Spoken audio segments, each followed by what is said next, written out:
बिस्मिल्लाहिर्रहमानिर्रहीम। अस्सलाम वालेकुम।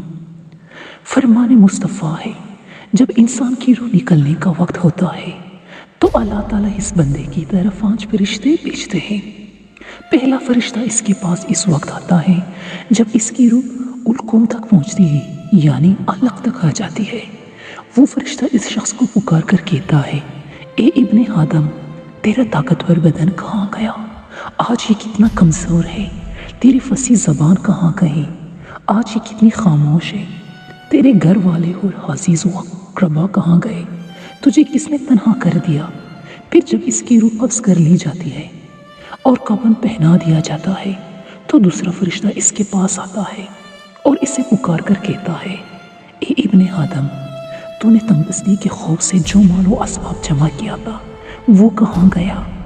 तूने तबाही और बर्बादी से बचने के लिए जो घर बनाए थे वो कहाँ गए? तूने तन्हाई से बचने के लिए जो हंस तैयार किया था वो कहाँ गया?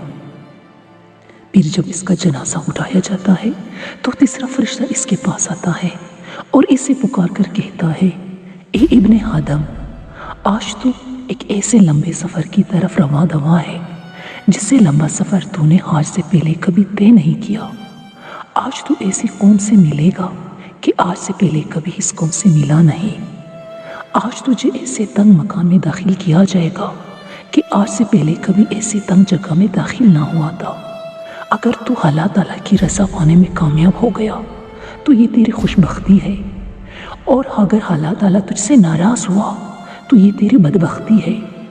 फिर जब इसे लहद में उतार दिया जाता है तो चौथा फरिश्ता इसके पास आता है और इसे पुकार कर कहता है, ए इब्ने आदम, कल तक तू ज़मीन की पीठ पर चलता था और आज तू इसके अंदर लेटा हुआ है। कल तक तू इसकी पीठ पर हंसता था और आज तू इसके अंदर रो रहा है।